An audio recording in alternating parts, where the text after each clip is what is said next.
Hello everyone. सो आज हम करने वाले हैं रिसर्च मेथडोलॉजी के सारे टॉपिक्स कवर करेंगे इस वीडियो के अंदर, और कुछ भी चीज़ें जो रह जाएंगी वो मैं आपको लास्ट में बता दूंगा। और प्रीवियस ईयर का पेपर करेंगे। ये वीडियो के लिए आपके लिए काफ़ी है पूरे पेपर की तैयारी करवाने के लिए। सो स्टार्ट करते हैं। और चैनल पे आप पहली बार आए हो तो चैनल को सब्सक्राइब कर देना, अगर अभी तक नहीं किया है तो कर देना। वीडियो को लाइक कर देना और कमेंट करके बताना कुछ भी डाउट हो तो। सो रिसर्च क्या होती है? Research means systematic and scientific study to find new facts, knowledge और सॉल्यूशन टू अ प्रॉब्लम। मतलब कि जब हम रिसर्च करते हैं, हम कोई नई चीज़ पता करने के लिए करते हैं, या कोई नॉलेज गेन करने के लिए करते हैं, या किसी प्रॉब्लम का सॉल्यूशन पता करने के लिए हम रिसर्च करते हैं कि इस प्रॉब्लम का सॉल्यूशन क्या है, उसके लिए हम रिसर्च करते हैं। इसको बोलते हैं रिसर्च। इसमें क्या क्या इन्वॉल्व होता है? It involves collecting data, analysing it and making conclusions. So इसमें हम क्या करते हैं? डेटा को कलेक्ट करते हैं, एनालाइज करते हैं और कंक्लूजन निकालते हैं कि ये सारी हमने की है रिसर्च और इसका ये डेटा है, इसको एनालाइज करके ये कंक्लूजन निकला है। Research is done to understand something better or to solve a problem. Example, if a company wants to know why sales are decreasing, they collect customer feedback and analyse data. This process is research. ठीक है। सो यही होता है research. Problem क्या आती है कि sales क्यों घट रही हैं, ये पता करने के लिए उन्होंने क्या किया? डेटा कलेक्ट किया और उसको एनालाइज किया, तब जाके उनको पता चला। इसको क्या बोलते हैं? रिसर्च। नेक्स्ट है ऑब्जेक्टिव्स ऑफ रिसर्च, कि एक रिसर्च के ऑब्जेक्टिव क्या होते हैं, कि क्यों करी जाती है। पहला पॉइंट है टू गेन नॉलेज। हम किसी नॉलेज को गेन करने के लिए हम रिसर्च करते हैं। To learn new facts about a subject. Example, studying customer behaviour. So ये क्या है? To gain knowledge. To find solution of a problem, जैसे कि मैंने बताया डेफिनेशन में, किसी प्रॉब्लम का सॉल्यूशन फाइंड आउट करने के लिए भी हम रिसर्च करते हैं। टू टेस्ट थ्योरी, किसी थ्योरी को टेस्ट करने के लिए हम भी रिसर्च करते हैं। जैसे कि किसी व्यक्ति ने ये कहा ये करने से ये हो रहा है, तो हम उसकी स्टडी करेंगे, क्या वो सही कह रहा है, क्या ये करने से सही में ये हो रहा है या फिर उसने बस बोल दिया है ऐसे ही। जैसे कि to check whether a theory is correct और not. Example, checking if advertising increase sales, कि एडवर्टाइजिंग ज़्यादा करने से, एडवर्टीजमेंट ज़्यादा करने से सेल्स बढ़ती है कि नहीं बढ़ती। इसको चेक करने के लिए हम क्या करेंगे? रिसर्च करेंगे। टू मेक प्रिडिक्शन, कि फ्यूचर ट्रेंड को हम पता कर सकें, उससे क्या करेंगे? जैसे कि स्टॉक मार्केट के मूवमेंट्स होते हैं, पास्ट के बिहेवियर को देख के हम फ्यूचर को थोड़ा प्रिडिक्ट करने की कोशिश करते हैं। टू इम्प्रूव डिसीजन मेकिंग, ताकि डिसीजन मेकिंग इम्प्रूव हो सके और हमारे जो सारे के सारे एक मैनेजमेंट के अंदर, एक बिज़नेस के अंदर जो हम डिसीजन लेते हैं वो अच्छे से हो सके। क्योंकि जब हम रिसर्च करते हैं तो सारी चीज़ें सामने आती हैं, प्रॉब्लम्स पता चलती हैं, सॉल्यूशंस पता चलते हैं, उससे एक अच्छा डिसीजन एक मैनेजर ले पाता है। अब करते हैं आगे। नेक्स्ट है टाइप्स ऑफ रिसर्च। ये काफ़ी इंपॉर्टेंट है, इसको अच्छे से करना, और मैं कुछ मतलब ऐसे समझाऊंगा कि आपको याद ही हो जाएगी। पहला तो है बेसिक रिसर्च, जो बस नॉलेज इंक्रीज करने के लिए करी जाती है। जैसे कि study about human psychology. Human psychology के बारे में पहले इतनी सारी चीज़ें हो रखी हैं, पर हम थोड़ी और पढ़ लेते हैं, बेसिक रिसर्च और करते हैं और थोड़ा कुछ नई चीज़ें निकालने की कोशिश करते हैं, ताकि हमारी जो नॉलेज है वो और ज़्यादा बढ़ सके ह्यूमन साइकोलॉजी के बारे में। ये होता है बेसिक रिसर्च। बेसिक से याद रखना, एकदम बेसिक रिसर्च जो होती है बस नॉलेज गेन करने के लिए, बढ़ाने के लिए। अप्लाइड रिसर्च क्या होती है? Done to solve practical problem.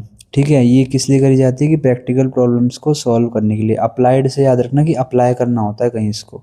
ठीक है, done to solve practical problem, practical problem को सॉल्व करने के लिए इसको करा जाता है। ठीक है, अप्लाइड से याद रखना। Research to increase company profit. Next है descriptive research, describe situation as it is.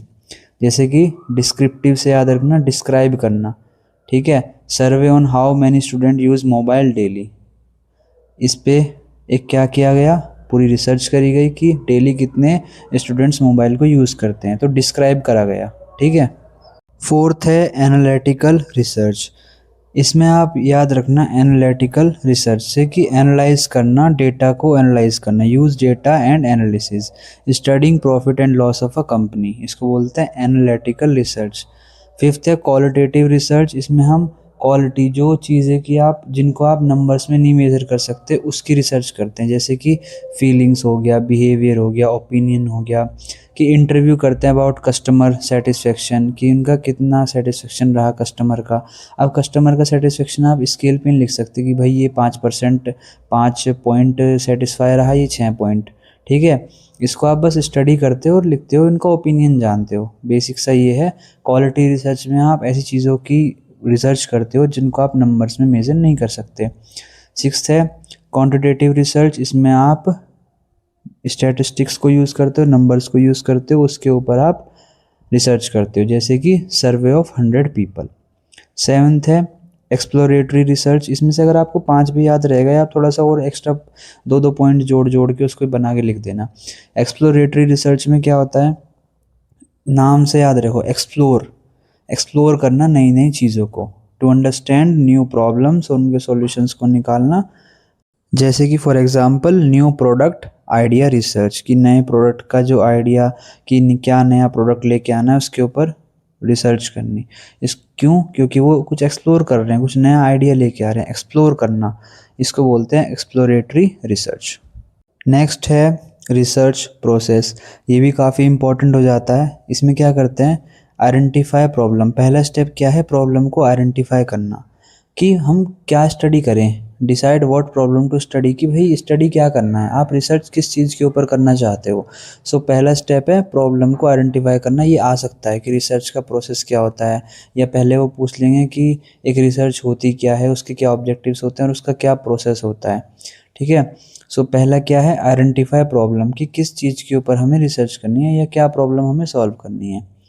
Second step है review of literature. Study previous research, read old reports. तो इसमें आप 2-3 पॉइंट ऐड कर सकते हो कि इसके अंदर हम पुरानी रिसर्च को स्टडी करते हैं, उससे हमें कुछ आइडियाज़ मिलते हैं जो कि हम अपनी रिसर्च में यूज़ कर सकते हैं। ऐसे पॉइंट आप बना के लिख सकते हो।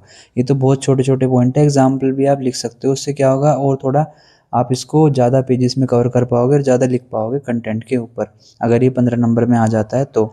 रिव्यू ऑफ लिटरेचर हो गया, कि पुरानी जो स्टडीज़ हैं, जो जिसके ऊपर हम रिसर्च कर रहे हैं, अगर उसमें पहले भी कोई रिसर्च हुई है पास्ट में, उसको आप क्या करोगे, रीड करोगे। थर्ड पॉइंट है formulate hypothesis, make assumption. Example, sales low because of high prices. जैसे कि हम सेल्स के ऊपर पढ़ रहे थे, ठीक है। सो सेल्स के ऊपर जो भी प्रीवियस स्टडी थी वो हमने पढ़ी। अब हमने बस एक हाइपोथेसिस लगा दिया। ये क्या होता है हाइपोथेसिस, मैं आपको आगे बताऊंगा। सो इसमें क्या किया हमने, एजम्पशन लगाया, sales low because of high prices. Fourth point में हम क्या करेंगे, रिसर्च डिज़ाइन करेंगे, plan how to do research, कि हम कैसे कैसे रिसर्च करेंगे, क्या क्या डेटा कलेक्ट करेंगे, ये सब। फिफ्थ पॉइंट है डेटा कलेक्शन। उसके बाद हम क्या करेंगे, डेटा को कलेक्ट करेंगे, सर्वे करेंगे, इंटरव्यू करेंगे, इन सब के थ्रू हम डेटा कलेक्ट करेंगे। फिर 6 पॉइंट क्या है, 6th स्टेप क्या है आपका, डेटा एनालिसिस। फिर हम उस डेटा को एनालिसिस करेंगे। कंक्लूजन, फिर हम फाइनल कंक्लूजन करेंगे। लास्ट में हम क्या करेंगे, रिपोर्ट राइटिंग। रिपोर्ट राइटिंग मतलब कि आपने सारा स्टडी कर लिया, सारा डेटा एक्सेल पे रख लिया, पावर पॉइंट पे रख लिया, उसकी प्रॉपर आप अच्छे से A4 साइज़ में, या जो भी जैसे भी रिपोर्ट बनती है वैसे उसमें रिपोर्ट बना बना के आप पूरा दिखाओगे कि ये प्रॉब्लम थी, ये हमने प्रीवियस ईयर में पढ़ा इसके बारे में, ये हमारा हाइपोथेसिस था, ये हमारा पूरा डिज़ाइन था, ये हमारा डेटा कलेक्ट करा, फिर इसको एनालाइज करा, लास्ट में आप उसमें कंक्लूजन दे दोगे। सो पूरी रिपोर्ट राइट करके दिखा दोगे कि हमें ये रिसर्च करने से ये पता चला। ये 8 स्टेप्स हैं। इसमें आप थोड़े और एक्स्ट्रा पॉइंट ऐड करके अपनी तरफ से लिख सकते हो। डेटा एनालिसिस में कि स्टडी कलेक्टेड डेटा, फिर जो नंबर्स डेटा को उसके अरेंज करना अच्छे से, उसको स्टडी करना, उसको एनालाइज करना, कंक्लूजन्स निकालना, ये सारी चीज़ें आप थोड़ी थोड़ी और एक्स्ट्रा लिख सकते हो। बाकी ये ओवरऑल इजी सा सिंपल सा रिसर्च प्रोसेस है। पहले हम प्रॉब्लम को आइडेंटिफाई करते हैं कि क्या स्टडी करना है, फिर प्रीवियस ईयर का डेटा पढ़ते हैं, उसके ऊपर कोई रिसर्च हुई है तो फिर हम अपना एजम्पशन लगाते हैं कि भाई इसके कारण हमने जो प्रीवियस रिपोर्ट्स पढ़ी और जो प्रॉब्लम है हमें लग रहा है कि ये कारण हो सकते हैं। फिर हम एक रिसर्च डिज़ाइन करेंगे कि हम कैसे रिसर्च करने वाले हैं, फिर उसके ऊपर डेटा कलेक्ट करेंगे, फिर डेटा एनालाइज करेंगे, कंक्लूजन निकालेंगे और रिपोर्ट राइटिंग कर देंगे लास्ट में। सो ये होता है आपका पूरा रिसर्च प्रोसेस। नेक्स्ट है रिसर्च प्रॉब्लम फॉर्मुलेशन। मतलब कि रिसर्च प्रॉब्लम होती क्या है। देखो मैंने आपको बताया कि हमें रिसर्च प्रॉब्लम क्या होती है, जो हमें पढ़ना है कि हमें क्या किसके ऊपर रिसर्च करनी है, ये होता है। एक गुड रिसर्च प्रॉब्लम कैसी होनी चाहिए, वो एक तो क्लियर होनी चाहिए कि हमें क्या करना है, दूसरा स्पेसिफिक होनी चाहिए, रिसर्चेबल होनी चाहिए और इम्पॉर्टेंट होनी चाहिए। ऐसा नहीं है कि आपने कोई ऐसी चीज़ उठा ली जो जिसके ऊपर आप रिसर्च ही नहीं कर पा रहे या जिसके लिए बहुत ज़्यादा डेटा चाहिए और जिसके लिए बहुत ज़्यादा पैसा लगने वाला है। सो ऐसा कुछ होना चाहिए जो आप रिसर्च भी कर सको, जिसमें कॉस्ट भी कम आए और आपका काम भी हो जाए। आपने सोचा कि भाई हम बैंकिंग में जो कस्टमर्स हैं उसके ऊपर रिसर्च करेंगे। आपको लगता है बैंक आपको डेटा देगा दूर से दूर तक, बड़े बड़े ऑफिसर्स तक को नहीं मिलता डेटा। जब कोई इशू होती है अथॉरिटी या कोई बड़ा वो होता है, वारंट निकलता है, ये सब निकलता है, उसके बाद भी बैंक पूरा क्लियर करके तब डेटा देता है अपने कस्टमर्स का, वरना वो अलाउ नहीं होता। सो आपने अगर कुछ ऐसा सोचा कि हम कस्टमर के डेटा के ऊपर बैंकिंग में स्टडी करेंगे, वो नहीं होगा। सो ऐसी कोई रिसर्च प्रॉब्लम नहीं हो सकती, ये आपको करनी ही नहीं चाहिए। जो आपकी रिसर्च है वो अच्छी होनी चाहिए, क्लियर होनी चाहिए, स्पेसिफिक होनी चाहिए और ऐसी होनी चाहिए जिस पे आप रिसर्च कर सको। और कुछ फालतू नहीं होना चाहिए कि कुछ भी हमने रिसर्च करना स्टार्ट कर दिया कि मैं तो ये देखूंगा कि इस इलाके में कितनी चींटी है, ठीक है, या इस इलाके में कितनी टैल लगी हुई है घरों में। इसका कुछ मतलब नहीं बनता, ठीक है। ये है।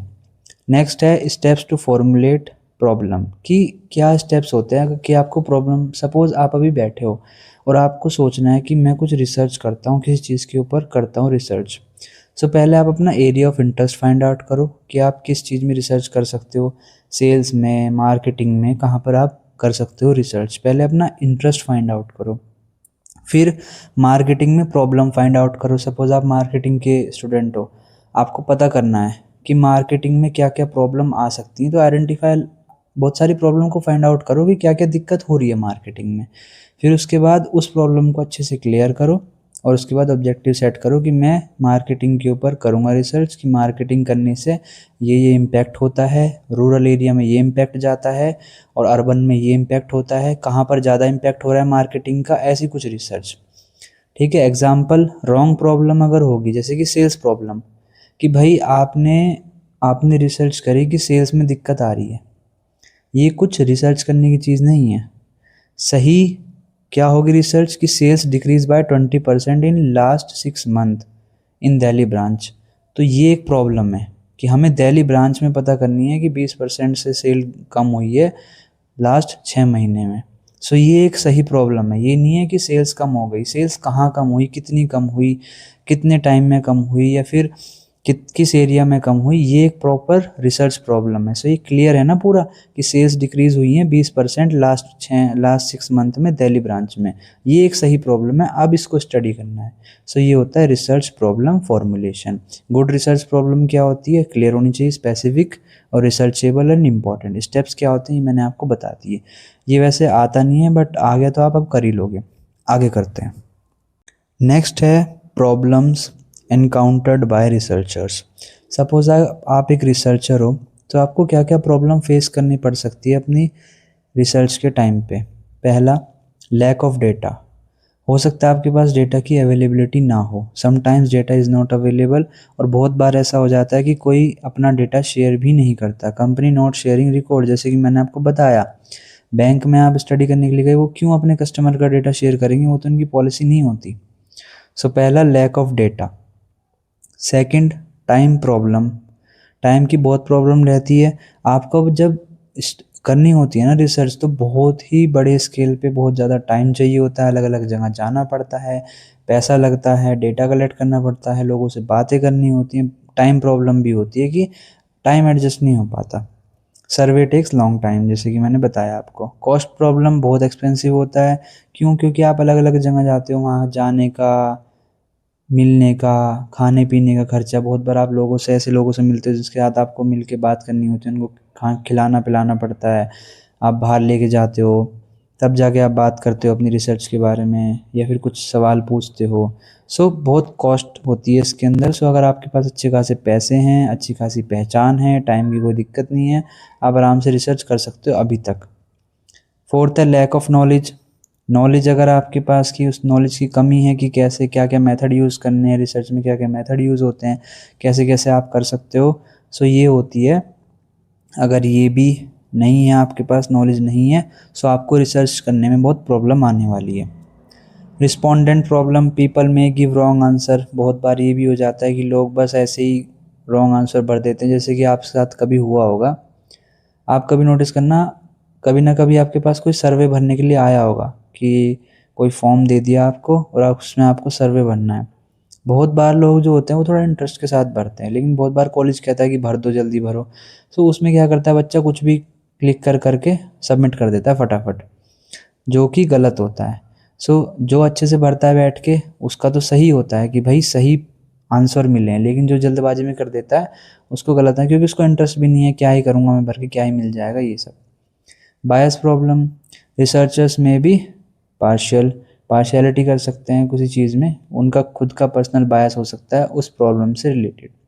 टेक्निकल प्रॉब्लम आ सकती है, जैसे कि सॉफ्टवेयर में या इन सब में एनालिसिस करने में बहुत सारी दिक्कत आ सकती है। हो सकता है जिस कंप्यूटर पे आप रिसर्च करने के भी बहुत सारे मतलब सॉफ्टवेयर्स होते हैं, जहां आप डेटा को डालते हो और आप पूरी रिसर्च करते हो। सो वहाँ पर दिक्कत आ सकती है, टेक्निकल प्रॉब्लम फेस कर सकते हो आप।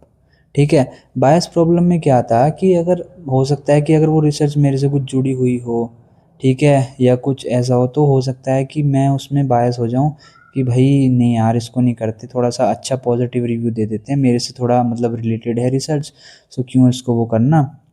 सो बायस प्रॉब्लम भी आ जाती है। अब करते हैं आगे।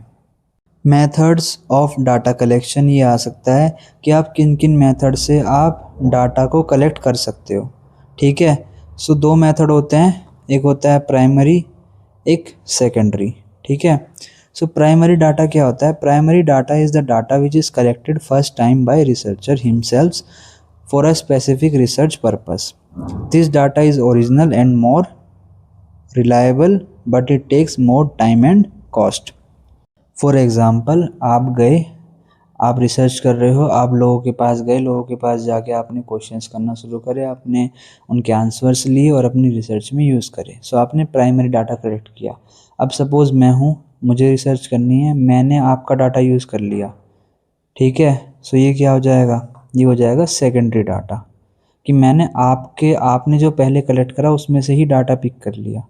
अब वो ओल्ड भी हो गया, ऊपर से वो आपने कलेक्ट किया था पहली बार, तो वो प्राइमरी डाटा वो होता है जो पहली बार जो रिसर्चर खुद से जाके डाटा को कलेक्ट करता है।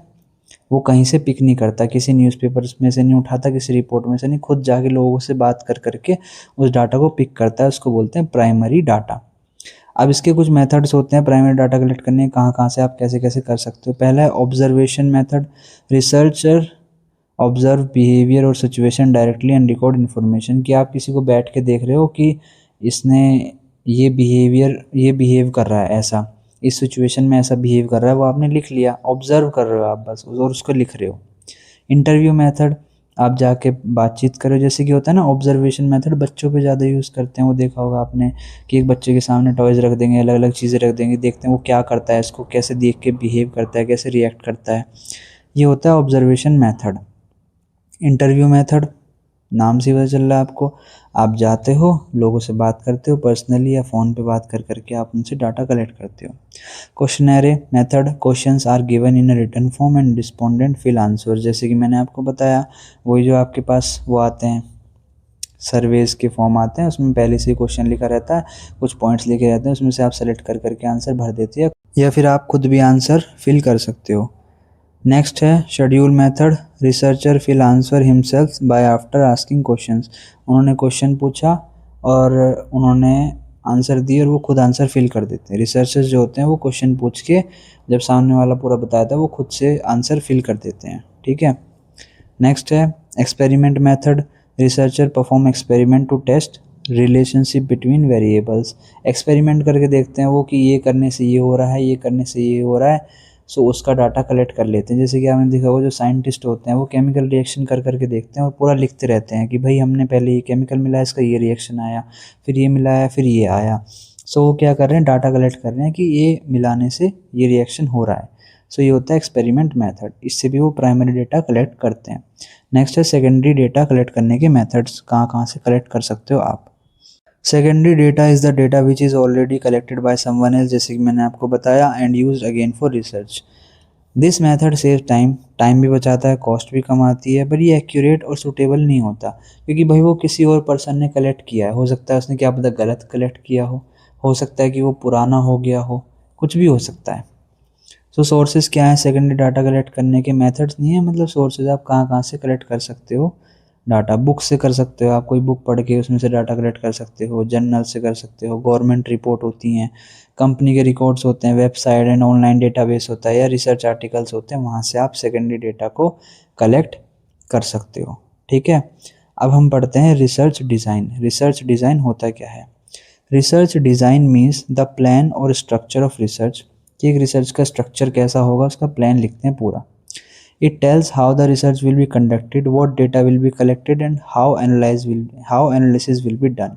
ठीक है, कि क्या डेटा कलेक्ट होगा, कैसा एनालिसिस होगा, पूरी चीज़ें उसमें लिखी रहती हैं रिसर्च डिज़ाइन में। ठीक है, कमेंट करके ये बताना कि ये जो रिसर्च प्रोसेस का कौन सा स्टेप था। ठीक है, ऑप्शन दे देता हूँ मैं 2, 3, 4, 5। So it tells how research will be conducted, it act like a blueprint of a research, ये ब्लूप्रिंट ऑफ रिसर्च वर्क होता है। It helps researcher to complete study in a systematic way. It decide methods of data collection, sampling and analysis. Analysis मतलब इसमें कि data collection के कौन कौन से मेथड यूज़ करेंगे। प्राइमरी से कलेक्ट करेंगे, प्राइमरी से करेंगे तो फिर कौन सा मेथड यूज़ करेंगे, सेकेंडरी से करेंगे तो कहाँ से लेना ज़्यादा सही रहेगा डाटा को, गवर्नमेंट की वेबसाइट से लेना सही रहेगा, वहाँ ज़्यादा एक्यूरेट मिल सकता है, बुक्स से लेना सही रहेगा। सो पूरा लिखा जाता है, सैम्पलिंग करी जाती है डाटा की, और एनालिसिस करा जाता है कि कौन सा मेथड यूज़ करना है एनालाइज करने के लिए। अ good design reduce chance of error, it save time, money and effort. Research design include, क्या क्या होता है इसमें? ऑब्जेक्टिव ऑफ स्टडी, कि हमारी स्टडी का ऑब्जेक्टिव क्या है, क्या हम अचीव करना चाहते हैं।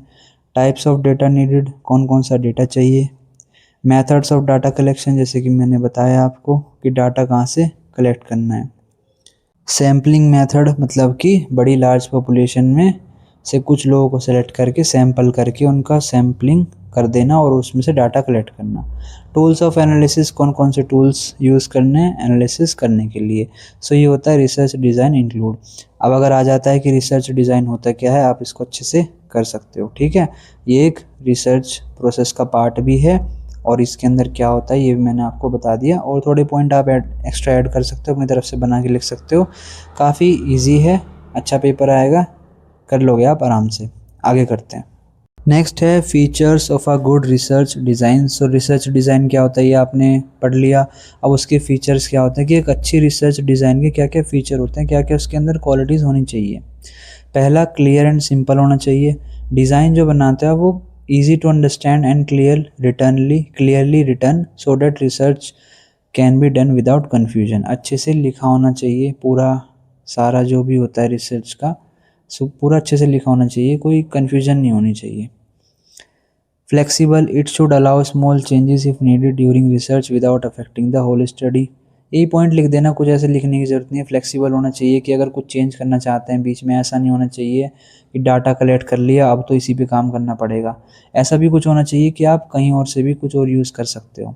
इकोनॉमिकल होना चाहिए, design should not waste money, time और resource, it should be practical and possible to complete. ऐसा होना चाहिए कि पॉसिबल हो कंप्लीट करने के लिए।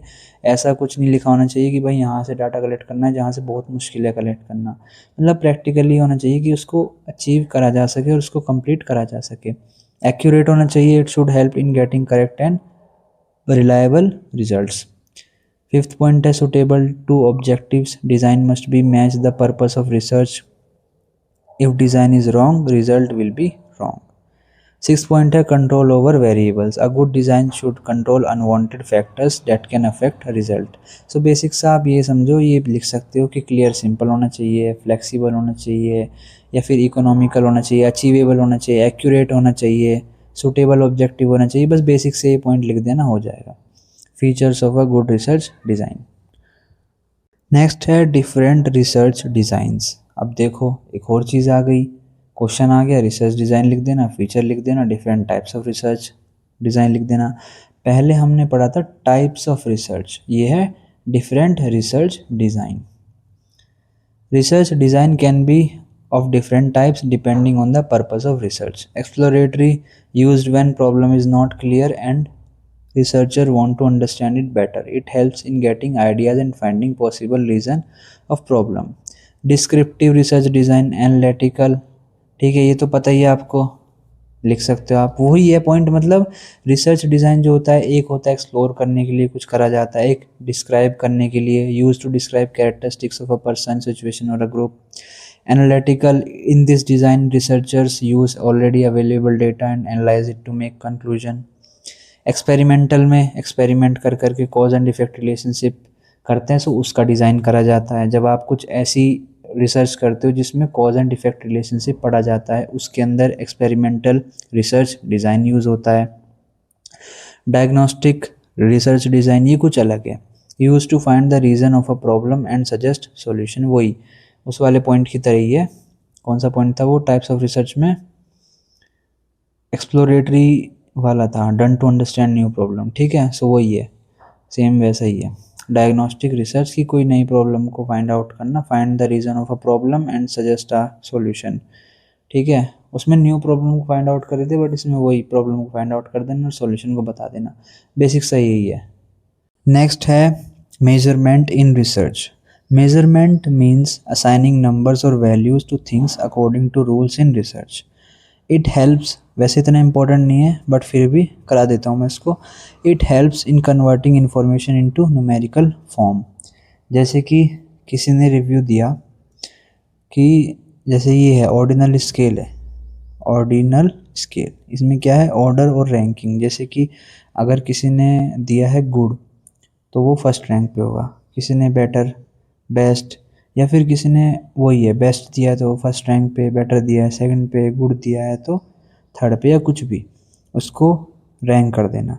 कि किसी ने बेस्ट लिखा है तो उसको फर्स्ट पे रैंक करना। तो इससे क्या होता है, हमें डेटा को अच्छे से रिसर्च करने में हेल्प मिल जाती है। It is important for scientific and accurate research. Measurement makes data easy to compare and analyse. जैसे कि मैंने आपको बताया, अब गुड, बेटर, बेस्ट इसको आप प्लस माइनस थोड़ी ना करोगे, लेकिन मेजरमेंट जब आप इसको रैंक कर दोगे 1 2 3, तो उसमें आप लिख सकते हो कि जो नंबर 1 पे जो रैंक हो रहा है वो 4 बार रैंक हुआ है, इसका मतलब 4 लोगों ने इस प्रोडक्ट को बेस्ट बताया है। ऐसे आप कर सकते हो नंबर दे के, बेस्ट का मतलब 1, ऐसे। Proper measurement increases reliability of result, ठीक है। अगर अच्छे से मेजरमेंट होगा तो उसकी रिलायबिलिटी बढ़ जाएगी। Measurement can be done using scale, test और questionnaires. Types of measurement scales क्या होता है, एक नॉमिनल होता है, use to classify data into categories, no order, मतलब कैटेगरीज में क्लासीफाई करते हैं कि मेल है, फीमेल है, एक ब्लड ग्रुप ए है, बी है, ओ है, ए है, बी है, ऐसे ए बी है, बी पॉजिटिव है, ये सब ऐसे हम उसको क्लासीफाई करते हैं। उसको ऑर्डर में नहीं करते कि मेल ऊपर आएगा फीमेल नीचे आएगा, ऐसा कुछ नहीं है। ये मेल है, इसको अलग ऑर्डर, अलग उसमें डाल दो कैटेगरी में, और फीमेल को अलग कैटेगरी में, ऐसे करके। नेक्स्ट है ordinal scale. Data has an order और रैंकिंग, वही रैंकिंग के ऊपर इसको कर देते हैं, but difference is not fixed. कि बेस्ट है तो फर्स्ट रैंक पे, बेटर है सेकंड रैंक पे, गुड है तो थर्ड रैंक पे, ये जो भी सेटिस्फेक्शन लेवल होता है उसको रैंक कर देते हैं, ठीक है। ये इतना इंपॉर्टेंट नहीं है बट कर लो फिर भी। ऐसे एक नॉमिनल स्केल होता है, एक ऑर्डिनल स्केल होता है। थर्ड है interval scale, has order and equal difference but no true zero, मतलब वैल्यू ज़ीरो नहीं हो सकती। आप एक बात बताओ, ईयर ज़ीरो हो सकता है कभी?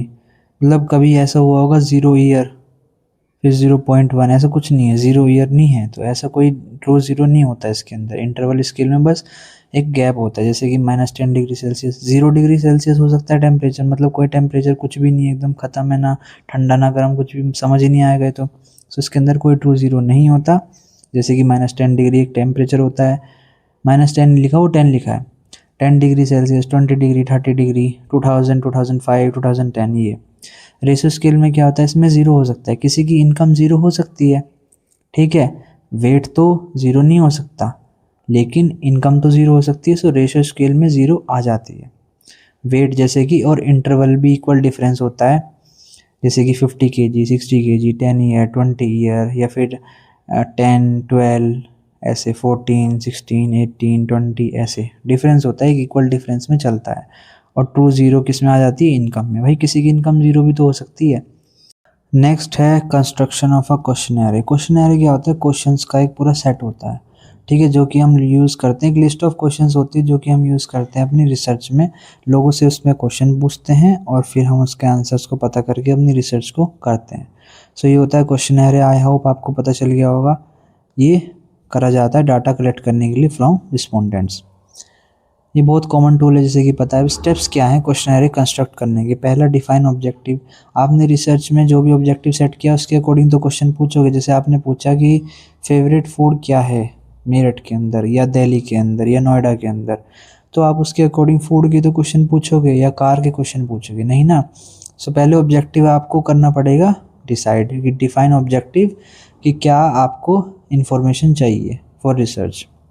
डिसाइड टाइप्स ऑफ क्वेश्चन, आप कैसे क्वेश्चन पूछोगे, ओपन माइंडेड हो गया, क्लोज माइंडेड हो गया, ऐसा कि एकदम कुछ भी जाके पूछ रहे हो, ऐसे क्वेश्चंस होंगे, या फिर थोड़ा संभाल के पूछोगे। नेक्स्ट है यूज़ सिंपल लैंग्वेज। वही सिंपल लैंग्वेज यूज़ करोगे, ऐसा तो नहीं आप कुछ भी कंफ्यूजिंग या कुछ अजीब से वर्ड यूज़ कर रहे हो प्रोफेशनल वाले। बेसिक सा यही है कि भाई सब आंसर दे पाएँ, क्योंकि रिसर्च के लिए आपको हो सकता है कि बहुत सारे लोगों की ज़रूरत पड़े, कोई एजुकेटेड कोई अनएजुकेटेड, हर किसी की ज़रूरत पड़ेगी, तो आपको सिंपल लैंग्वेज यूज़ करनी पड़ेगी। फोर्थ पॉइंट है अवॉइड अननेसेसरी क्वेश्चन। कुछ फालतू का नहीं पूछना चाहिए कि भाई आपने कब खाते हो खाना, या किस टाइम, या फिर मतलब क्या क्या पसंद है, सब मतलब कुछ फालतू के क्वेश्चन नहीं होने चाहिए ऐसा। Arrange questions properly. क्वेश्चंस को अरेंज करना चाहिए एक लॉजिकल ऑर्डर में, कि पहले ये क्वेश्चन पूछेंगे, फिर ये पूछेंगे, फिर ये, ऐसे स्टेप बाय स्टेप पूछेंगे। अवॉइड पर्सनल और सेंसिटिव क्वेश्चन। बहुत बार जो रिस्पोंडेंट होते हैं वो आंसर झूठ भी दे सकते हैं, गलत भी दे सकते हैं, तो सेंसिटिव क्वेश्चंस को आप अवॉइड ही करो तो ज़्यादा सही है। कि कुछ रिस्पोंडेंट को ऐसा नहीं होना चाहिए कि कुछ वो ना हो, वो बता ना पाए, कुछ पर्सनल क्वेश्चन पूछ लिया आपने तो। टेस्ट क्वेश्चनरी, उसको पहले फाइनल यूज़ पे करने के लिए, बहुत बड़ी स्केल पे यूज़ करने से पहले आप उसको कुछ छोटे ग्रुप पे टेस्ट कर लो पहले। ये स्टेप्स होते हैं। फिर लास्ट है make questionnaire short. Long questionnaire makes respondent tired and answer में बिकम रॉन्ग। सो एक छोटे क्वेश्चनरी बनाओ लास्ट में और आपका काम हो गया। क्योंकि बहुत बार देखा होगा आपने, आपके पास जो सर्वे आता है बहुत सारा, बहुत बड़ी पीडीएफ होती है, उसमें आंसर करते करते आपका दिमाग ख़राब हो जाता है, तो आप क्या करते हो, फटाफट कुछ भी भर देते हो। लेकिन वहीं अगर 5-6 क्वेश्चंस का आता है तो आप जल्दी करके उसको भेज सकते हो अपने हिसाब से सही करके। तो जो क्वेश्चनरी होता है वो छोटा होना चाहिए, ऐसा नहीं कि 50-60 क्वेश्चन पूछ रहे हो, ऐसा कुछ नहीं होना चाहिए, शॉर्ट कर दो लास्ट में। सो ये होते हैं स्टेप्स इन कंस्ट्रक्शन क्वेश्चनरी, ठीक है। नेक्स्ट है सैम्पलिंग डिज़ाइन। सो ये भी करेंगे हम। मैंने पहले आपको बताया था ना कि सैम्पलिंग क्या होता है, अच्छे से नहीं बताया था, अब मैं आपको अच्छे से बताता हूँ। Sampling design means plan for selecting a small group from a large population.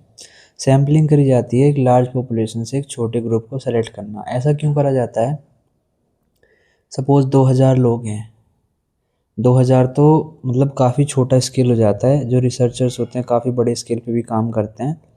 So 2000, suppose आपको 2000 लोगों के पास जाना, जो कि बहुत मुश्किल काम है, 2000 लोगों से मिल के इंटरव्यू करना। उसमें से आप क्या करोगे, 200-300 लोगों को सेलेक्ट कर लोगे, ठीक है, ये होता है सैम्पलिंग। अब उन 200-300 को आपने क्यों सेलेक्ट किया, क्योंकि आप 2000 के पास नहीं जा सकते। अब आप बोलोगे कि भाई इससे तो हमारा डाटा हो सकता है एक्यूरेट ना आए, हो सकता है जो 2000 से लोगों से पता चले वो 200 से कैसे पता चलेगा। तो सैम्पलिंग इसलिए करी जाती है कि हम, मान लो वो 2000 लोग हैं, कुछ रूरल में रहते हैं, कुछ अर्बन में रहते हैं, और आपने क्या करा, 300 लोग सेलेक्ट किए, तो आप क्या करो, 150 रूरल से कर लो, 150 अर्बन से कर लो अपने डाटा की, अपने रिसर्च के लिए। इससे क्या होगा, कुछ ज़्यादा वो भी नहीं आएगा डिफरेंस, भाई पता चल जाएगा। 2000 लोगों से ना पूछ के 150 इस इलाके की, 150 उस इलाके के, दोनों के बराबर बराबर पूछ लो, काम तो हो ही जाएगा। हाँ एक्यूरेसी थोड़ी कम हो जाएगी, बट सैम्पलिंग इसलिए ही करी जाती है ताकि थोड़ा बर्डन को कम करा जा सके। In research it is not always possible to study whole population, जैसे कि मैंने आपको बताया। So researcher select some people to collect data. Sampling design tells how who will be selected, how many will be selected and how they will be selected। Sampling जो होती है help करती है कि कौन सेलेक्ट होगा, कितने सेलेक्ट होंगे, और how they will be selected, कैसे सेलेक्ट किया जाएगा उनको, किस बेस पे सेलेक्ट करोगे कि भाई इस आदमी को तुमने क्यों चूज़ किया। जैसे कि एक क्लास है, उसमें से पढ़ने वाला बच्चा भी चूज़ किया आपने और एक ऐसा बच्चा भी चूज़ किया जो नहीं पढ़ता। भाई दोनों के ओपिनियन जानने चाहिए ना, पढ़ने वाले से ही पूछोगे तो वो तो हो सकता है अच्छा बताए, पर आप दूसरे से पूछोगे उसके भी तो ओपिनियन जानने चाहिए। इसीलिए a good sampling design helps in getting correct and reliable result.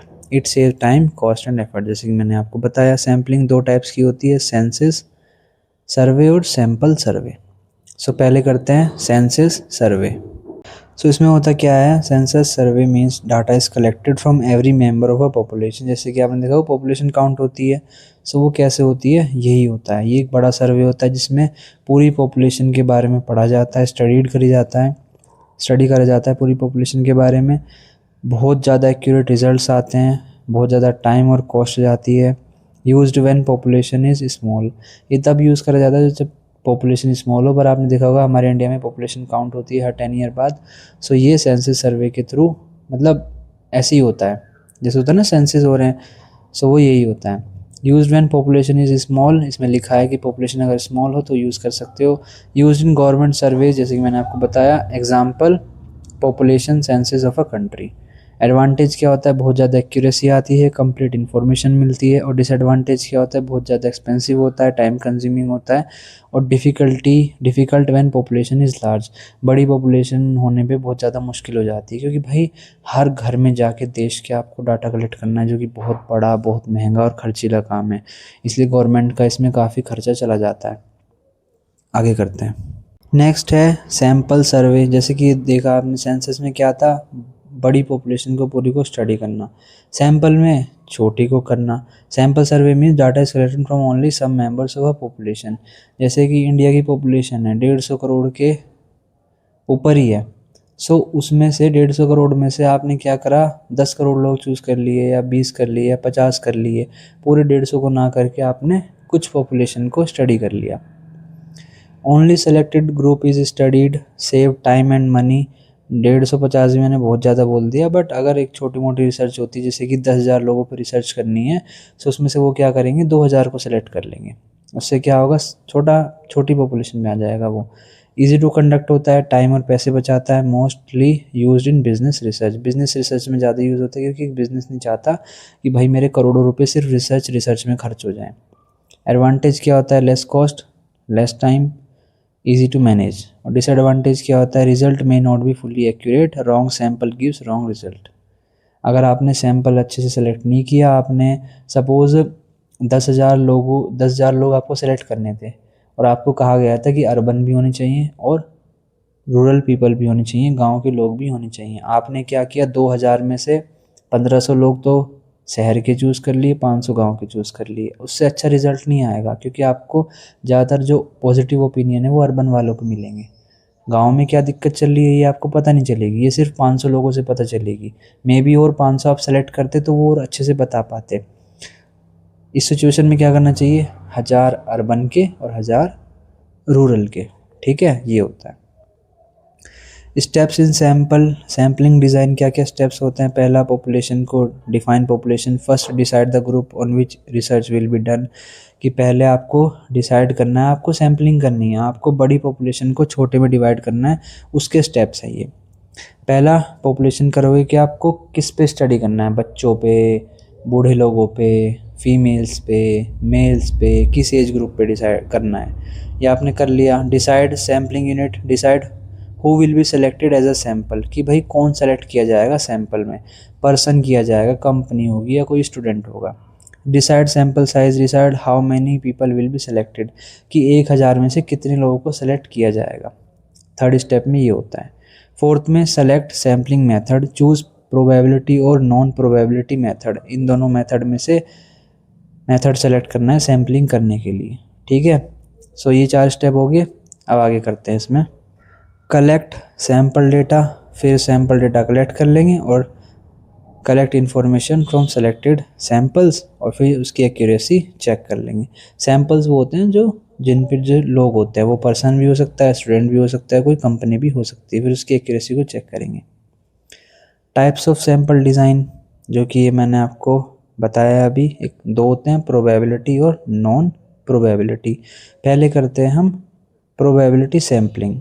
In probability sampling every member has equal chance of selection, हर एक मेंबर का इक्वल चांस होता है सिलेक्शन का। It is a scientific method, result is more reliable, used in serious research. Types of probability sampling: simple random sampling, sample selected randomly; systematic sampling, every fix number is selected. Probability sampling आप basic से ऐसे समझो, जैसे class में बच्चे हैं, 40 बच्चे हैं, मैम ने कहा जो बच्चे ऑड नंबर के हैं, जैसे कि 1, 3, 5, 7, इन सब को सेलेक्ट किया जाएगा। क्या ये प्रोबेबिलिटी सैम्पलिंग है? नहीं है, क्योंकि जो 2, 4, 6 वाले हैं उनका तो चांस ही नहीं आने का। प्रोबेबिलिटी सैम्पलिंग का मतलब क्या होता है? हर एक को इक्वल चांस दिया जाएगा, ये होता है प्रोबेबिलिटी सैम्पलिंग। सो इसमें क्या किया गया, फिर आपने डिसाइड करा ऐसे सेलेक्ट ना करके हम एक काम करेंगे, हम क्लास में 40 बच्चे हैं, 20 सेलेक्ट करेंगे। तो 20 सेलेक्ट करने के लिए हम क्या करेंगे, एक 40 बच्चों के नाम एक पर्ची पे लिखेंगे, उसमें से 20 पर्ची को बाहर निकालेंगे। अब आप एक बात बताओ, क्या आपको पता है 40 में से कौन से 20 आ सकते हैं? नहीं पता ना, कोई से भी 20 आ सकते हैं। मतलब हर एक किसी को चांस मिलेगा बराबर सेलेक्ट होने का। मान लो 40 बच्चों में से 20 चाहिए था ना रिसर्च करने के लिए, सो हर एक बच्चे के पास चांस है, हो सकता है वो भी सेलेक्ट हो जाए। लेकिन अगर मैम आके बोल देती कि जिनका रोल नंबर 1, 3, 5, 7 ऐसे आ रहा है बस वही आएंगे, सो सिंपल है, आपको तो पता है 2, 4, 6, 8 वाले तो सेलेक्ट होने ही नहीं वाले। सो ये होता है प्रोबेबिलिटी सैम्पलिंग, जहाँ पर हर एक मेंबर को इक्वल चांस दिया जाता है। और ये उसके कुछ टाइप्स होते हैं, ये इतने इंपॉर्टेंट नहीं है बट कर सकते हो आप। Stratified sampling, population divided into groups then sample selected, कि पॉपुलेशन को ग्रुप में डिवाइड कर दिया, फिर उसमें से सैंपल सेलेक्ट किया। जैसे ही क्लास में 40 बच्चे थे, 5, 5, 5, 5 के ग्रुप बनाए, उसमें से फिर 2, 2, 2, 2, 3, 3 ऐसे बच्चे पिक कर लिए। Cluster sampling, population divided into cluster then cluster selected. जैसे कि क्लस्टर एक बड़ा सैम्पलिंग डेटा हो गया, 10 गांव हैं, सो हर एक गांव को एक एक क्लस्टर बोल दिया और उसमें से फिर 5 क्लस्टर सेलेक्ट करे। 10 गांव में से 5 गांव को सेलेक्ट किया गया और उन पे स्टडी करी गई। सो ये हो गया, पहले उनका क्लस्टर बनाया फिर उसमें से सेलेक्ट किया। जैसे कि क्लास हो गया, कॉलेज हो गया, कॉलेज के क्लासरूम्स हो गए, उसमें से 50 क्लासरूम हो गए, उन सबको क्लस्टर बोल दिया और फिर उसमें से 25 क्लासरूम को सेलेक्ट किया गया। एडवांटेज क्या होता है, फेयर सिलेक्शन होता है, लेस बायस होता है, एक्यूरेट रिजल्ट आते हैं। और disadvantage, difficult to use, need proper planning.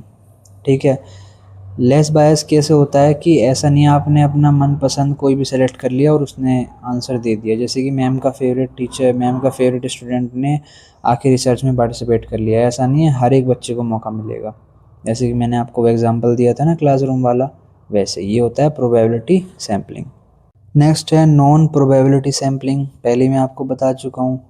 In non probability sampling every member does not have equal chance, किसी के पास इक्वल चांस नहीं होता। Selection depends on researcher, easy and quick method, less reliable then probability sampling. जैसे कि मैंने आपको बताया था कि क्लास में एक रिसर्चर आया करने के लिए रिसर्च स्टूडेंट्स पे कि कौन कितने देर पढ़ता है और उसके क्या नंबर आते हैं। क्या ज़्यादा पढ़ने से ज़्यादा नंबर आ रहे हैं? ऐसी रिसर्च करने के लिए एक प्रोफेसर ने सोचा। अब वो प्रोफेसर आया, उसने बोला क्लासरूम में कि जिन भी बच्चों का रोल नंबर 2, 3, 2, 4, 6, 8 ये है वो आ जाओ बाहर। ठीक है, सो ये नॉन प्रोबेबिलिटी हो गया, उसने अपनी मर्ज़ी से बच्चे चूज़ कर लिए।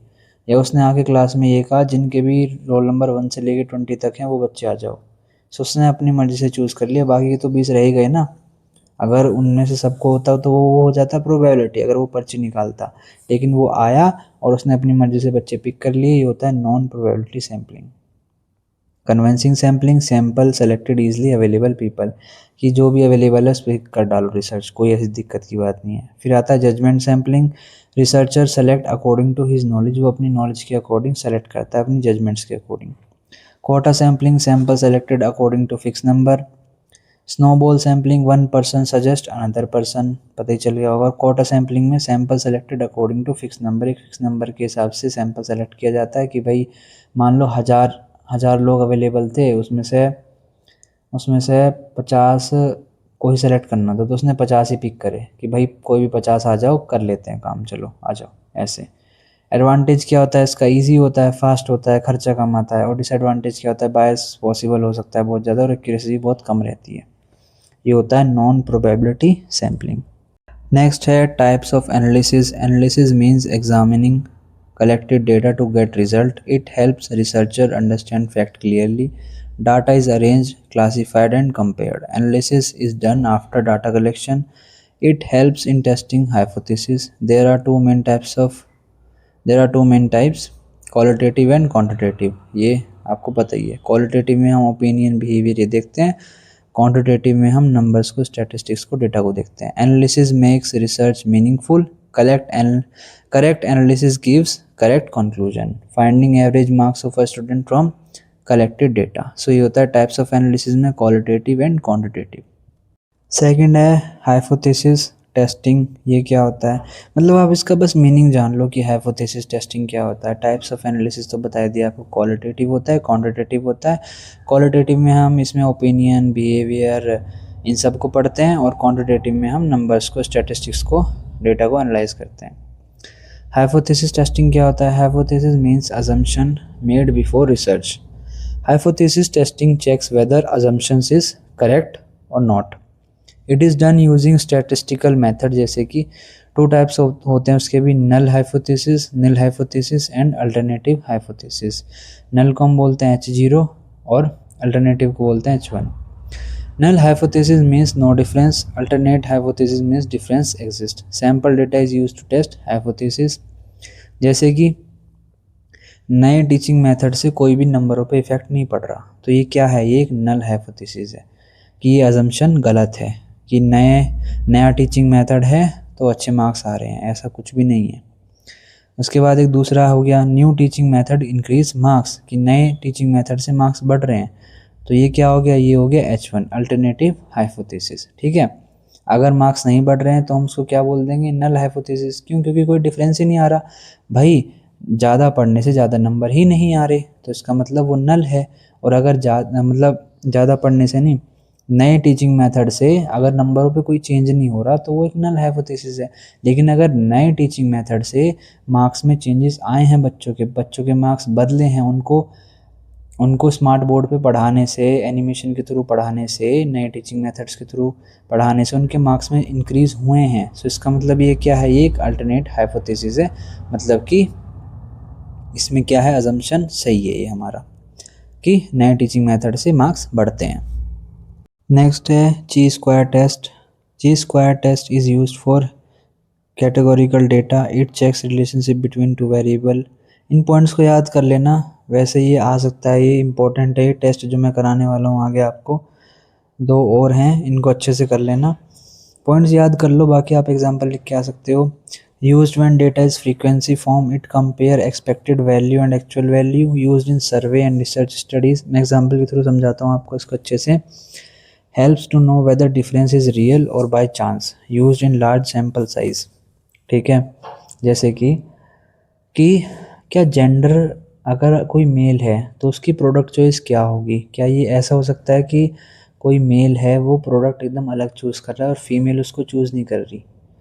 ठीक है, मतलब कपड़े पहनने के ये सब तो अलग हुए कि फ़ीमेल के मेल के अलग होते हैं, बट दूसरे प्रोडक्ट जो मेल भी यूज़ कर सकते हैं, फीमेल भी यूज़ कर सकती हैं, क्या इस पे डिपेंड करता है कि अगर आपका जेंडर मेल है तो आप ये वाले प्रोडक्ट ही यूज़ करोगे, या आपका जेंडर फीमेल है तो आप यही वाले ही चूज़ करोगे।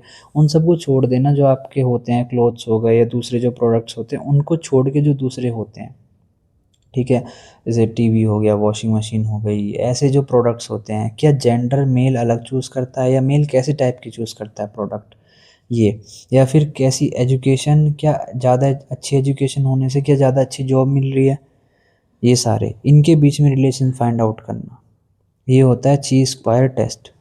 या और भी आप एग्जांपल लिख सकते हो कि स्मोकिंग करने से कौन सी डिजीज़ हो रही हैं। ठीक है, क्या स्मोकिंग करने से यही डिजीज़ हो रही है या कुछ और भी हो सकती है।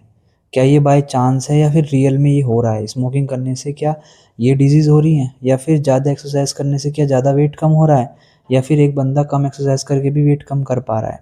सो ये होता है ची स्क्वायर टेस्ट। ये ये पता करने में हेल्प करता है कि जो डिफरेंस आ रहा है, जो काम हो रहा है, क्या वो रियल में हो रहा है या फिर वो बाय चांस है या कोइंसिडेंस है। भाई एक बंदा है वो कम एक्सरसाइज करके अपना वेट कम कर रहा है, मतलब उसे ज़्यादा मेहनत नहीं कर रहा वो, फिर भी उसका वेट कम हो जा रहा है। तो इसका मतलब जिस बंदे ने ज़्यादा एक्सरसाइज करके वेट कम किया है, ठीक है, वो बाय चांस हो गया। ठीक है, या ऐसा भी हो सकता है कि जिस बंदे ने कम एक्सरसाइज करके वेट कम किया, हो सकता है वो बाय चांस हो गया, कुछ और हो गया हो। ठीक है, सो इसको पता करते हैं क्या ये गलती से हो रहा है या फिर ये सही में हो रहा है। मतलब कि क्या ज़्यादा एक्सरसाइज करने से ज़्यादा वेट कम होता है या फिर कम एक्सरसाइज करने से भी वेट कम हो जाता है, ये पता करते हैं ची स्क्वायर टेस्ट के अंदर। आई नो थोड़ा कंफ्यूजिंग आपको लग रहा होगा, बट बेसिक सा आप यही समझो कि हम यही पता करते हैं कि ज़्यादा एक्सरसाइज करने से ज़्यादा वेट कम होता है या फिर कम एक्सरसाइज करने से भी वो काम हो जाता है।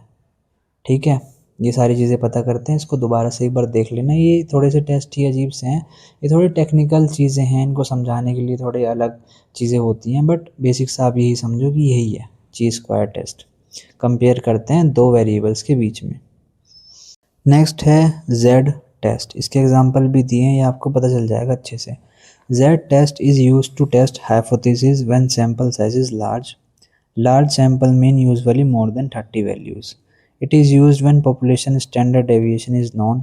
Z-test is used to compare sample mean with population mean. It tells whether difference is real or just by chance. ये भी वही है कुछ वैसा ही।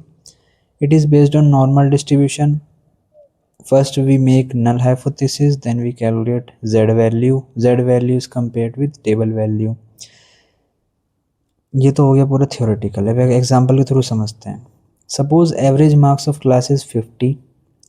Teacher thinks new method increase marks. Sample of 40 students has averaged 55. We use Z test to check is increase real or just by chance. If Z value is high, new method works.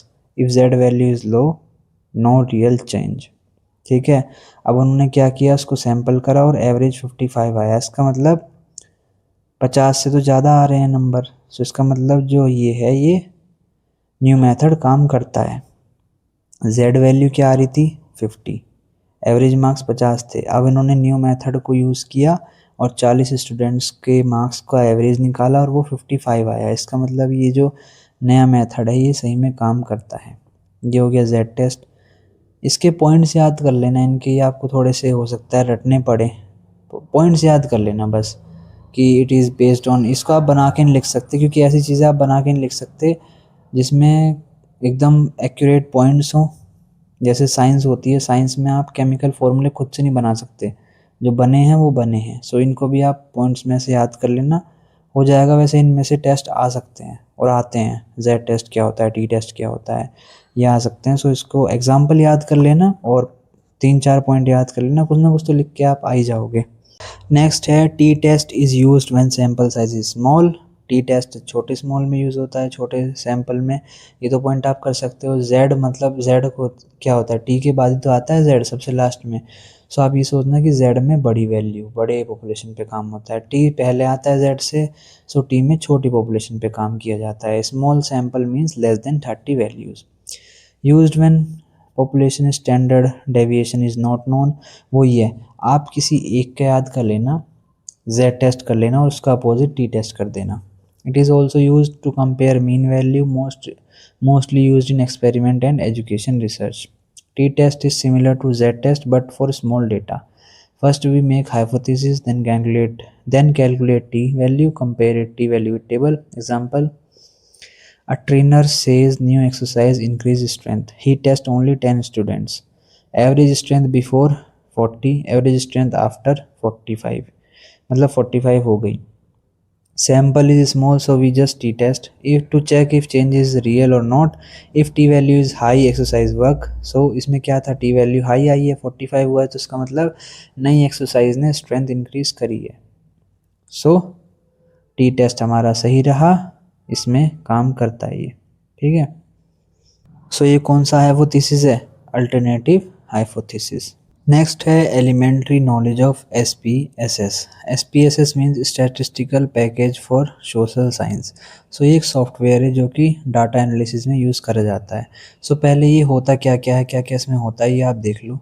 Used in research and statistics, help in calculation, used for hypothesis testing. इसके अंदर आप क्या क्या कर सकते हो, chi square test, T test, Z test, F test. Data is enter in table form, output is shown automatically. मतलब पहले तो ये हो गया एस पी एस एस, आपको समझ में आ गया।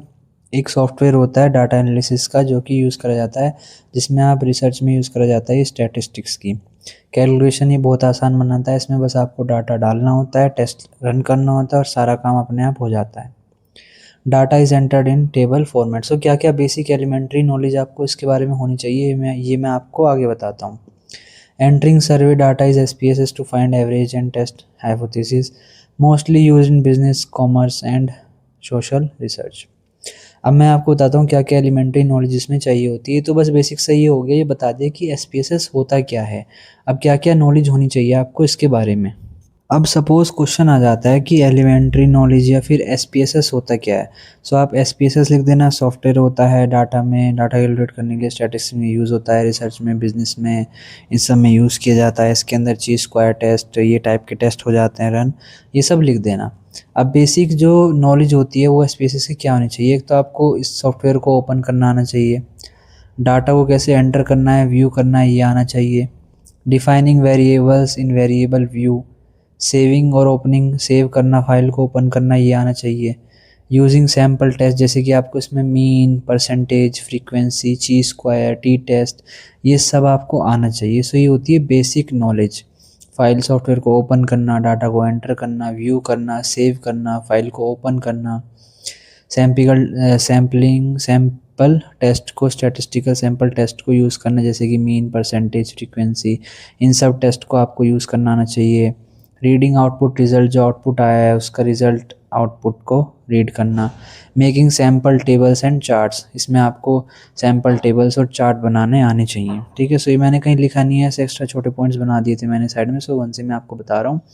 यही बेसिक सा है आपका, यही सब चीज़ें इसके अंदर आपको आनी चाहिए। एलिमेंट्री नॉलेज यही होनी चाहिए आपको। बेसिक सा वही लिख देना कि फ़ाइल को ओपन करना, सेव करना, टेस्ट रन करना आना चाहिए, आउटपुट का रिज़ल्ट जो आया है उसको पढ़ना आना चाहिए, सैम्पल टेबल्स और चार्ट्स, ग्राफ्स बनाना आपको आना चाहिए इस सॉफ्टवेयर के अंदर। ठीक है, नेक्स्ट है presentation of data. Presentation means showing data in clear form, मतलब प्रेजेंट करना डाटा को, जो आपने रिसर्च करी है उसके डाटा को प्रेजेंट करना।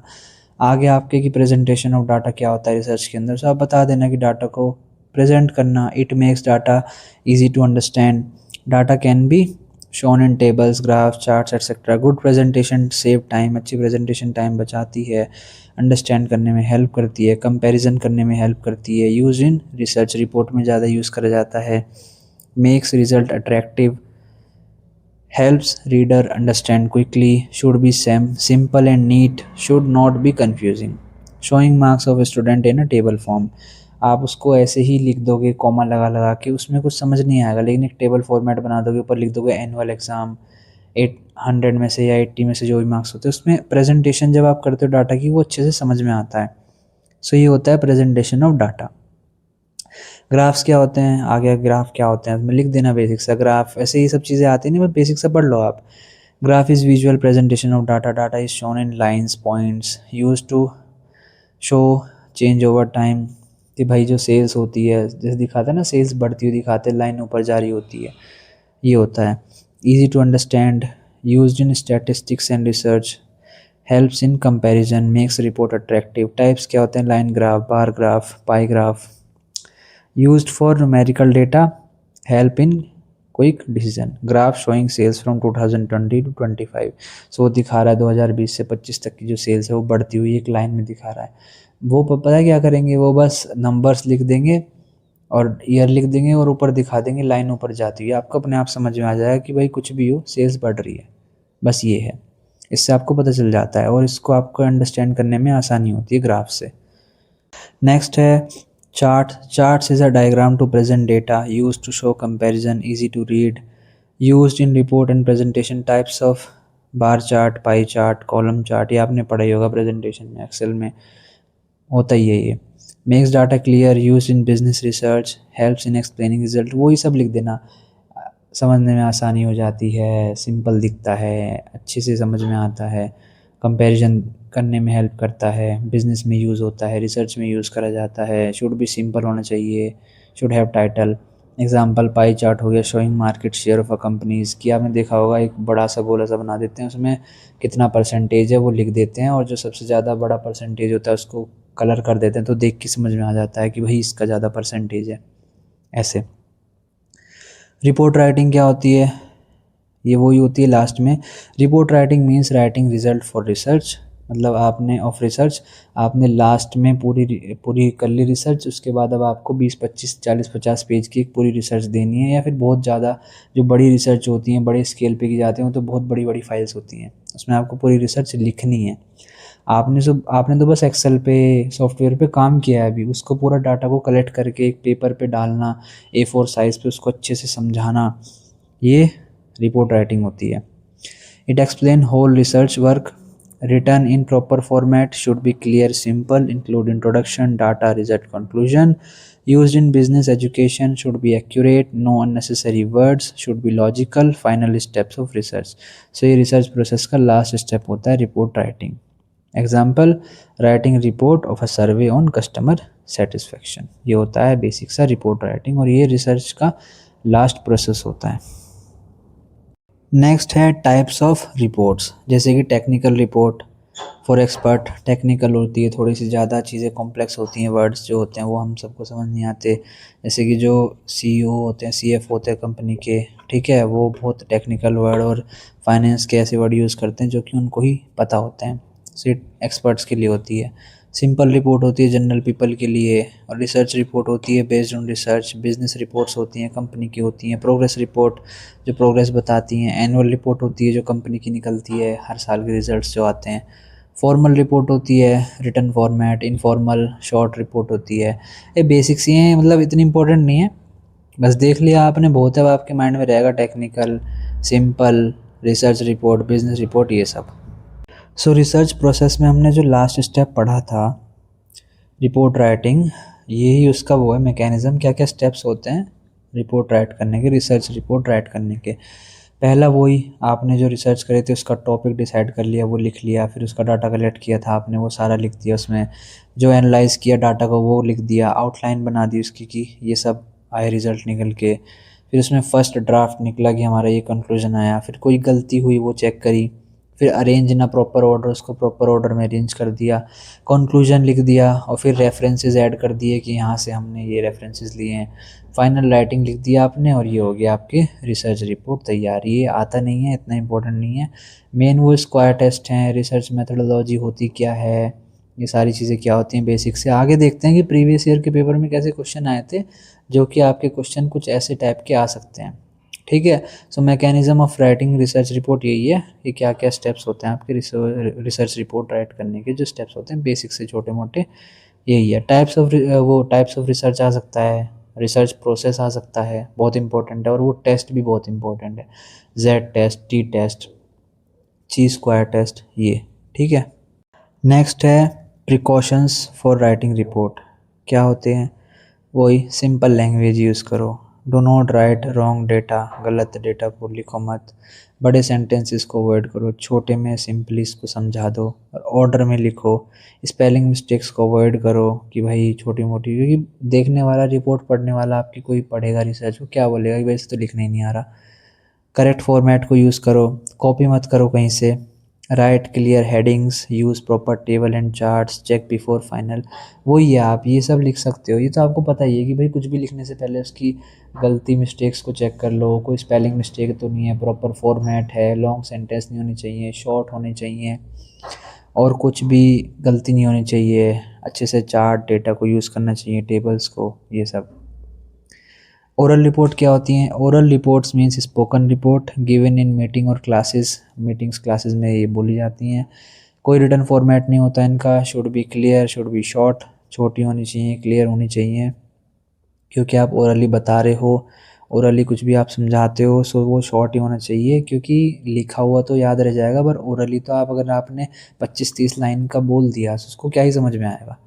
Should be short, use simple words, speak confidently, explain main points only, use charts if needed, answer question. जैसे कि प्रोजेक्ट प्रेजेंटेशन होती है क्लास के अंदर, उसके आप अंदर छोटा छोटा समझा समझा के बोल देते हो, वैसे वहाँ लिखा भी रहता है बट आप अपनी तरफ से भी समझा देते हो ओरल में सिंपली। जैसे कि बहुत बार होता क्या है कि बिजनेस मीटिंग्स होती हैं, वहाँ पर वो सेल्स के आइडियाज़ बताते हैं, सो वो सारी अपनी रिपोर्ट बोलते हैं, वहाँ वो दिखाते नहीं हैं, बस समझाते हैं कि हम ये स्टेप कर सकते हैं, ये हम नया बिजनेस प्लान कर सकते हैं यूज़। सो ये होती है ओरल रिपोर्ट।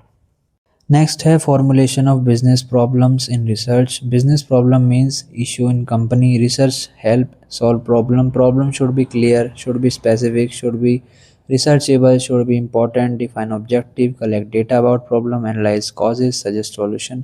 वही formulation of business problem in research, कि जो बिजनेस की प्रॉब्लम है उसको रिसर्च में यूज़ करना, कि हम रिसर्च इसलिए ना करें कुछ नया पढ़ने के लिए, हम बिजनेस की प्रॉब्लम को सॉल्व करने के लिए भी रिसर्च करनी चाहिए। Why sales are decreasing in a company, so इसके ऊपर भी एक रिसर्च होनी चाहिए। ऐसा नहीं है कि कंपनी बस पता कर लेगी यहाँ से, हाँ इसलिए कम हो रही है, ये प्रोडक्ट अच्छा नहीं है, ऐसा कुछ नहीं है, प्रॉपर रिसर्च होनी चाहिए बिज़नेस के अंदर भी। सो ये फॉर्मुलेशन ऑफ बिज़नेस प्रॉब्लम, कि बिज़नेस प्रॉब्लम्स का फॉर्मुलेशन करना रिसर्च के अंदर, कि जो बिज़नेस की प्रॉब्लम है वो रिसर्च के अंदर को यूज़ करना, रिसर्च को यूज़ करके बिज़नेस प्रॉब्लम को सॉल्व करना। Elementary knowledge for writing research paper. Research paper is written study, आपने कोई रिसर्च पेपर बनाया उसकी रिटर्न स्टडी होती है, आपके रिसर्च वर्क के ऊपर वो बेस्ड होता है। उसके अंदर आपको टाइटल इंट्रोडक्शन होना चाहिए, प्रॉब्लम और ऑब्जेक्टिव शो करने हैं आपको, उसके अंदर कौन सा मेथड यूज़ किया है वो बताना है आपने अपनी रिसर्च में। Show data and analysis, data दिखाना है और क्या उसका एनालिसिस करा, उसका रिजल्ट बताना है, कंक्लूजन बताना है, रेफरेंस देना है और प्रॉपर फॉर्मेट में लिखना है। ये होता है basic elementary writing research paper लिखने से पहले। ये बेसिक नॉलेज होनी चाहिए आपके अंदर कि ये सारी चीज़ें आपको पता होनी चाहिए, ये सारी चीज़ें आपको करनी है। इंट्रोडक्शन, टाइटल लिखना है, प्रॉब्लम लिखनी है, उसके मेथड्स लिखने हैं कौन से यूज़ करें आपने, ये सब एलिमेंट्री नॉलेज, मतलब बेसिक सी जो एलिमेंट्री स्टार्टिंग की नॉलेज होती है वही बेसिक नॉलेज रिसर्च पेपर लिखने से पहले। ये था आपका पूरा सिलेबस रिसर्च मेथोडोलॉजी का।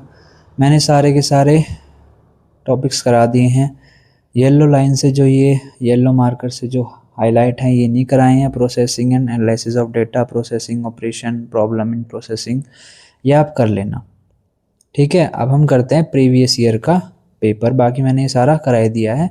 और ये जो यूनिट 4 है इसके अंदर ये काफ़ी इंपॉर्टेंट है, Z test, T test, F test भी नहीं कराया है मैंने, आई थिंक, देखता हूँ मैं,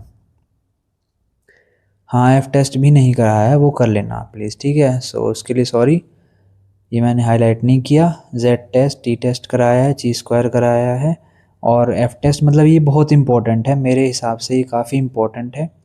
ये चारों पांचों टेस्ट जो भी हैं आपके, 4 हैं वैसे, ही चारों काफ़ी इंपॉर्टेंट हैं, इनको अच्छे से कर लेना पॉइंट्स में याद, यूनिट 4 में ये आ सकते हैं ज़रूर, बाकी सब कराई दिया है।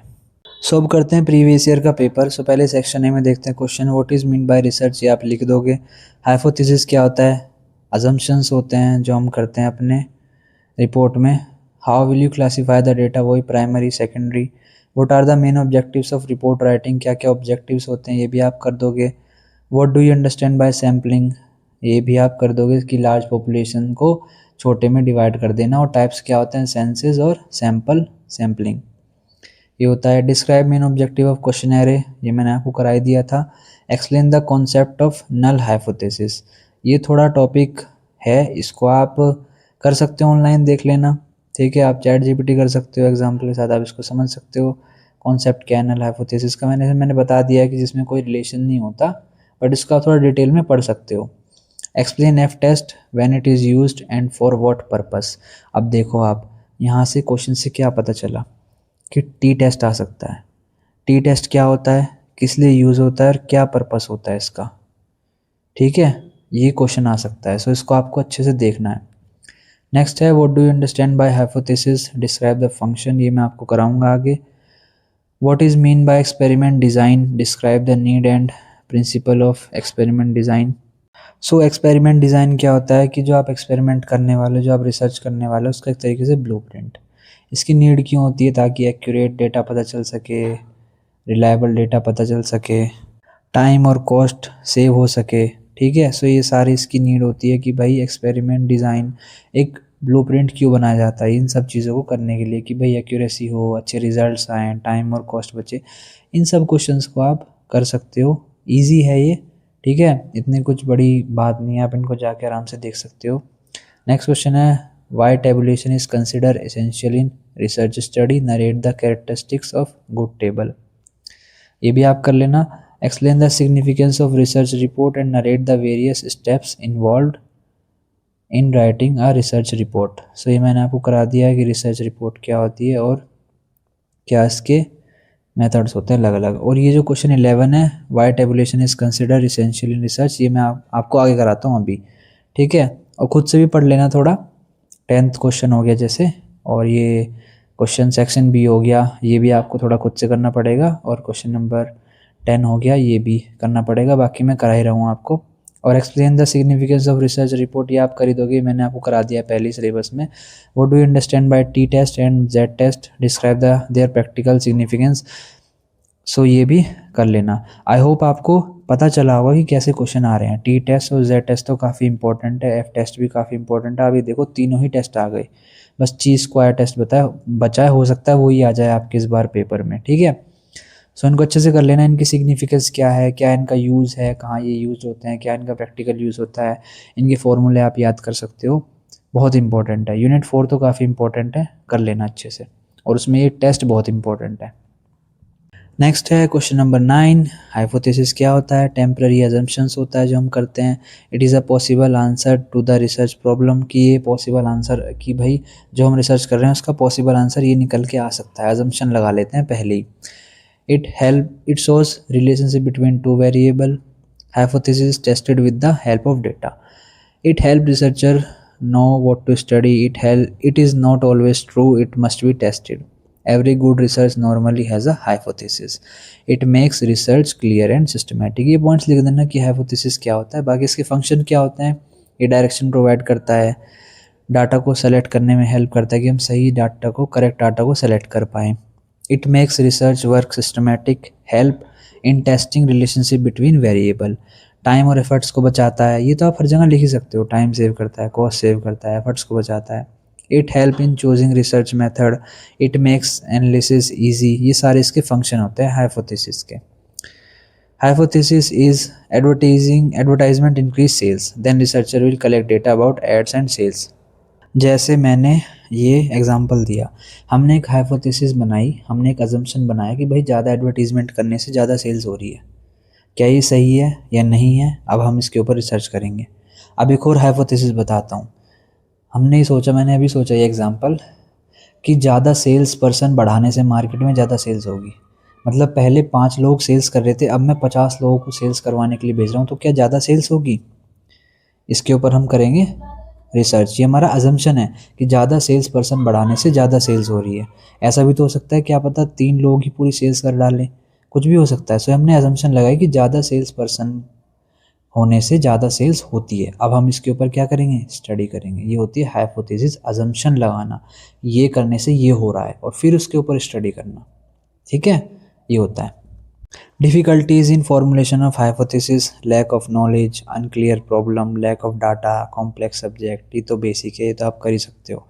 ठीक है, पर्सनल बायस भी हो सकता है, टाइम लिमिटेशन भी होती है, कोई प्रीवियस रिसर्च नहीं है उस स्टडी के ऊपर, सो बहुत मुश्किल हो जाता है और करना। अगर पहले से कोई स्टडी करी होती है किसी ने, तो पता चल जाता है कि भाई हाँ ये हो सकता है। बट कभी किसी ने स्टडी ही नहीं करी, आप पहली बार कर रहे हो, तो वो और भी ज़्यादा मुश्किल आती हैं। बाकी ये पढ़ लेना, ईजी है। अगर ये आप पेपर दे के आते ये सब पढ़ने के बाद, अगर मैं आपको प्रीवियस ईयर का पेपर नहीं कराता, तो आप सेक्शन ए और सेक्शन सी तो आराम से कर लेते, मतलब पासिंग का तो आपका हो ही जाता। बाकी सेक्शन बी में आप थोड़ा बहुत खुद से बना के लिख देते, पास हो जाते। सो यही है, ये सारा जो difficulties in formulation of hypothesis कर लेना। अब करते हैं आगे। नेक्स्ट है क्वेश्चन नंबर 11 में आगे क्वेश्चन नंबर 6 भी कराऊंगा। सो देखो, मैंने यूनिट सेक्शन ए जो था वो भी आपका करा दिया। सेक्शन बी में क्वेश्चन नंबर 6 करा दिया और 7 थोड़ा सा बता दिया आपको। सो आपको सेक्शन बी में जो प्रीवियस ईयर का उसमें क्वेश्चन नंबर 7 और 8 करना है अपने आप से, और क्वेश्चन नंबर 9 भी करा ही दिया है आपको। क्वेश्चन नंबर 10 क्या होता है ये आपको करना है। क्वेश्चन नंबर 11 मैं करा रहा हूँ, 12 और 13 मैंने अपने इस वीडियो में करा दिए हैं। सो अब करते हैं why tabulation is consider essential in a research study. Tabulation होता है क्या है, पहले means arranging data in a table form with rows and columns. It makes large data easy to understand, जो कि हम एक्सेल पे काम करते हैं। सो जब हम रो और कॉलम में डाटा को अरेंज करते हैं, डेटा नहीं डाटा को जो अरेंज करते हैं उसको क्या बोलते हैं, वो टेबल फॉर्म में, वो टेबुलेशन होता है। Classification of data in a proper order. Tabulation में comparison easy between values, time save करता है ये while studying data. It help in statistical analysis. It makes research report neat and clean. It helps in finding result quickly. It reduce confusion in data. It is necessary for making graphs and charts. Marks of 100 student written in a table form instead of paragraph. एक paragraph में लिखने की बजाय table में लिख दिए, 100 students के नाम लिख दिए, सब्जेक्ट लिख दिए, उनके मार्क्स लिख दिए। सो ये हो गया एक tabulation form. Characteristics of good table क्या होते हैं, प्रॉपर टाइटल के साथ होना चाहिए, सिंपल होना चाहिए, प्रॉपर रोज और कॉलम होनी चाहिए, हेडिंग अच्छे से क्लियर होनी चाहिए, क्योंकि उसके बिना तो काम नहीं होने का ना। हेडिंग्स अच्छे से क्लियर नहीं होगी तो वो ग्राफ ही लगेगा एक तरीके से। Unit should be in mention. Units जो होती हैं, जैसे कि अगर वो रुपीज़ में है, वो केजीज़ में है, वो परसेंटेज में, वो भी मेंशन होनी चाहिए। नो अननेसेसरी डाटा, जैसे कि example table shown sales of 5 years with year in one column and sales in another. ये होता है गुड टेबल का एक कैरेक्टरिस्टिक्स। नेक्स्ट है question number 6, main objectives of questionnaire to collect information. वही questionnaire क्या होता है, क्वेश्चन की लिस्ट होती है जो, तो इसके क्या मेन ऑब्जेक्टिव होते हैं, इन्फॉर्मेशन को कलेक्ट करना ताकि हमको एक्यूरेट आंसर मिल सके, to get accurate answer. Second point, it saves, वही save time and cost, to make data easy to analyse. जब हम क्वेश्चन बनाते हैं फिर उनके आंसर मिलते हैं तो उससे डाटा को एनालाइज करने में आसानी हो जाती है। टू अंडरस्टैंड ओपिनियन बिहेवियर, लोगों के बिहेवियर और ओपिनियंस को अंडरस्टैंड करने में हेल्प मिलती है जब आप बहुत सारे क्वेश्चन प्रिपेयर करके जाते हो और उनके जब आप आंसर पूछते हो तो। To get uniform data, to help in testing hypothesis, to make research systematic. Question example, a questionnaire use to know customer satisfaction about a product, कि बहुत सारे उस प्रोडक्ट के बारे में हम क्वेश्चन लिख के गए कि आपको यूज़ करने में कितनी मुश्किल हो रही है, क्या आप कुछ अलग अलग फंक्शन है जो आप यूज़ नहीं कर पा रहे हो, ऐसे क्वेश्चंस पूछने के लिए गए और उससे फिर समझ में आया कि कस्टमर सेटिस्फाई है या नहीं है। प्रोडक्ट्स के बारे में पता करने के बाद उसके क्वेश्चन बनाए, पूछा, फिर उसने आंसर दिए, उससे समझ में आया कंपनी को कि हाँ भाई कहाँ कहाँ दिक्कत आती है। आई होप आपको ये वीडियो अच्छी लगी होगी, टॉपिक्स आपको समझ में आए होंगे। वीडियो को शेयर कर देना अपने फ्रेंड्स के साथ, चैनल को सब्सक्राइब कर देना, वीडियो को लाइक कर देना, कमेंट करके बताना कुछ भी डाउट हो तो। मैं कोशिश करता हूँ कि आपको अच्छे से समझ में आ जाए, ठीक है। बहुत बार अच्छा हो जाता है ज़्यादा, मतलब आपको अच्छे से समझाने की कोशिश हिंदी में समझ में आ जाए टॉपिक्स तो ज़्यादा सही है, क्योंकि मुझे ऐसा लगता है कि आप समझ लोगे तो ज़्यादा काम हो जाएगा अच्छे से, फिर तो आप अपना बना के भी लिख सकते हो। बाकी यही था इस टॉपिक के अंदर। और पीडीएफ चाहिए तो आप एक काम कर सकते हो, आप स्क्रीनशॉट लेके आप पीडीएफ बना सकते हो खुद से, कोई दिक्कत नहीं है। मैं पीडीएफ प्रोवाइड एक्चुअली नहीं करता, मैं यही चाहता हूँ कि आप पढ़ लो आराम से, कोई दिक्कत नहीं है। बस टॉपिक्स छोटे छोटे हेडिंग्स बना लो, क्योंकि पूरा का पूरा सिलेबस होता है, तो इसलिए मैं चाहता हूँ कि आप थोड़े थोड़े छोटे छोटे पॉइंट्स बना के, आप पेपर से एक रात पहले तो पढ़ते हो, तो आप थोड़ा सा पॉइंट्स में लिख लिख के आप याद करोगे तो अच्छे से हो जाएगा। बाकी अगर थोड़ा पहले पढ़ लोगे तो और अच्छा हो जाएगा, आपका पेपर और अच्छा जा सकता है, क्योंकि एंड पॉइंट पे बहुत सारी चीज़ें याद करने के लायक याद आप नहीं कर पाते, भूल जाते हो। सो यही है बस। सो आज की वीडियो में बस इतना ही। चैनल को सब्सक्राइब कर देना, वीडियो को लाइक कर देना, कमेंट करके बताना कुछ भी डाउट हो तो। सो थैंक यू, बाय, मिलते हैं अगली वीडियो में। Thank you, bye.